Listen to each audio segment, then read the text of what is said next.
do you see as the significance of this visit? Well, Kim, the significance really is that the Queen is coming here for the Commonwealth Heads of Government meeting.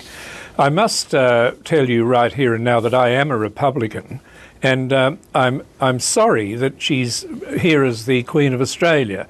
I think that should have been put to one side and she just concentrated on being head of the Commonwealth, because really that's what the visit is all about. But I agree with Malcolm Turnbull and Kevin Rudd.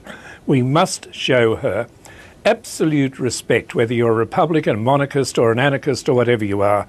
The Queen has done a remarkable job and she's 85. I'm surprised she even made this visit. But you know, we must respect her for what she is, a very hard-working, dedicated woman. Well, Barry Everingham, as a declared Republican, as you say, are you surprised that there doesn't appear to be much momentum anymore for a republic? Is it simply because it's failed once and, you know, as our reporter Latika Burke just mentioned, while the reign of Queen Elizabeth II is still current, it's probably not an issue that's going to be revisited? I couldn't agree with you more, Kim. It's dead in the water at the moment, and I'm one of those Republicans who believes that at this stage of the Queen's life and this stage of her reign, we should leave her alone, and the moment she's no longer with us, that is when we must revisit it, because the respect and admiration that she has, I don't believe will pass down to Charles and Camilla. And that's going to be a big problem for the royal family.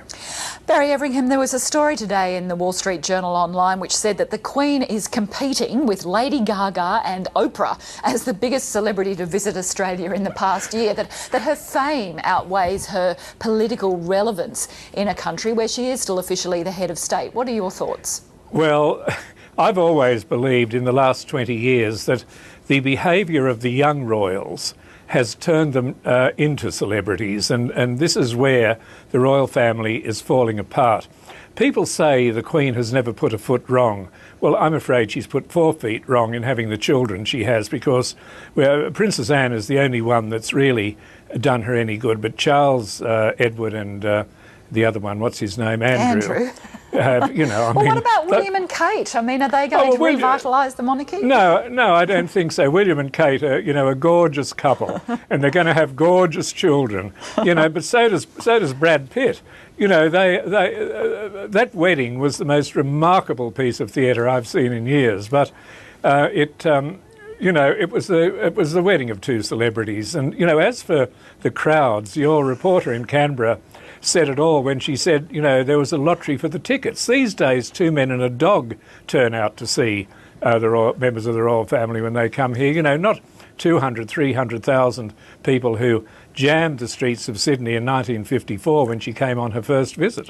The Queen is going to attend. She'll open the Commonwealth Heads of Government meeting in Perth next week. Now, the Commonwealth is a pretty unusual group of nations, countries spanning 6 continents.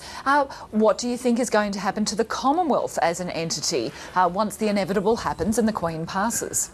Well, I don't have a magic ball to look into for that one, because the Commonwealth is the Queen's baby. You know, as she said in that earlier speech we were listening to, ever since 1952 she's been head of the Commonwealth, and she has a great regard for it, and she feels it does some good. You know, we spend a lot of money on the Commonwealth. We pay the dues of some of the poorer countries. We give $10 million a year to them, which is wonderful. But what's going to... Look, all this is in the air, Kim, when the Queen goes. I presume the Commonwealth will last. Maybe its fabric will change. I'm not quite sure what it does now, but whatever it does now, it won't be the same when the Queen goes. She's a great pot of glue, the Queen, you know. She holds a lot together, and good on her. I have the greatest respect for her, but I just wish we had a homegrown head of state and not a foreigner. All right, a pot of glue. I think that's a very new description of the Queen. Barry Everingham, thank you very much for joining us this afternoon. Thanks, Kim.